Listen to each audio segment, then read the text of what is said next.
Okay, so we are back, and I was just connecting my base. So I was running my finger like this, and I have this piece on a banding wheel. I've got a slab mat on top of my banding wheel so my piece doesn't stick to the banding wheel.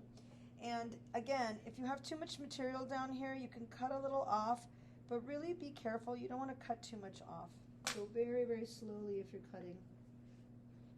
I'm going to look back inside and make sure my shape is looking good and my seam is very well connected. And everything is looking good inside. All right, so now it's time to make the top. I'm going to move this guy just for a second and get my slab back. And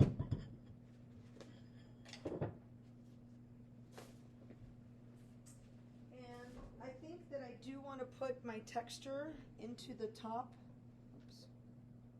So I'm going to get my rolling pin back out and roll this texture so that I can use it for the top. I'm not going to go all the way because part of this is going to be my neck.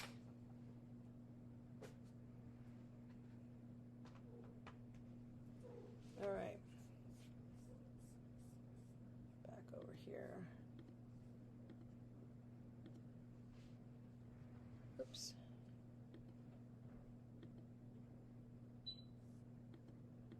All right, so you can see that the texture came on there really nicely. We've got a little piece of dry clay in there that is not good. I'm taking it out. I'm not even going to use that area right there. All right, I'm going to flip this.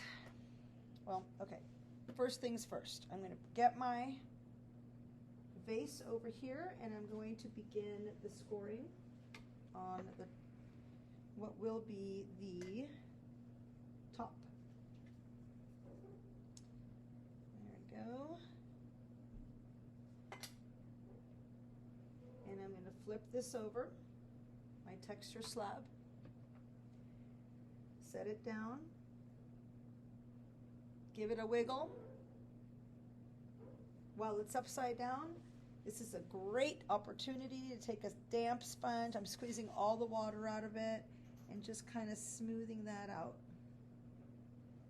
You don't want to smooth too much to take your texture off, but I'm just kind of cleaning that base out. All right, take this back off and you can see that it left a mark, so that's where I'm going to score.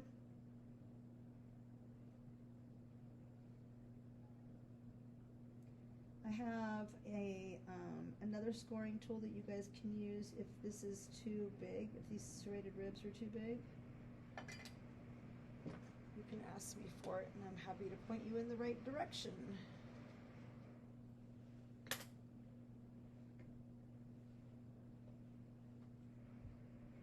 I'm going to cut on the outside of the serrated. Actually, I think I'm going to leave that there like that. I am. And I'm going to just add a little water here and flip it over. I think that's easiest. This body of this vase is still a little wet, so I'm looking in all directions to make sure that it's lined up properly and that none of these walls are kind of sagging inward. So over here, I do see that, so I'm going to slip my finger underneath and pull the wall out just a little bit. This one as well. Pull the wall out just a little bit. Wiggle, wiggle, wiggle.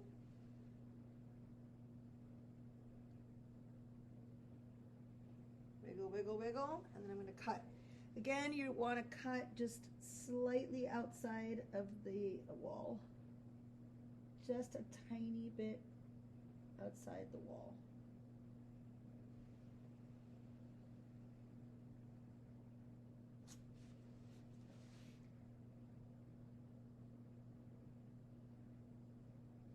go.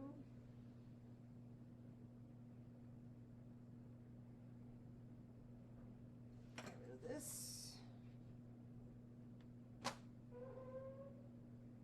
Give it a little tap. And now we have the top part here.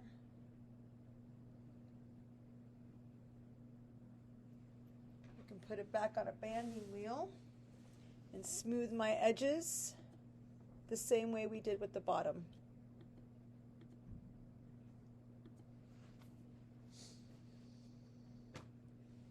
Okay, so get the banding wheel back over here.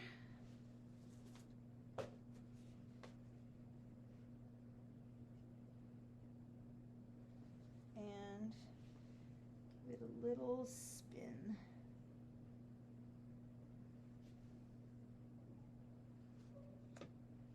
You don't want to put any water on your hands because it'll be too slimy and slippery. So just make sure your hands are not wet. That's attaching nicely. All right, great. This is now the top of my vase. I'm going to hit it with a damp sponge at this point just so I don't have any sharp edges. I'm being very careful not to ruin my texture because my texture is pretty cool. I really like it. And this is going to have to sit and dry for about an hour. So for you guys, that would mean the rest of the block and into the next block. All right, so that's what we're looking at right now. Boom. And it's soon to be looking like this. All right, I'm just gonna let this guy dry. Don't put plastic on it until the end of the block. And the next block, you're gonna open the plastic and continue allowing it to dry. If you don't let it dry enough, what's holding the shape right now is the water the air that's inside. So we don't want to do the cut for the neck until this is totally set up well. So it's definitely going to be a little bit before we can cut the top open. That's what that looks like right now.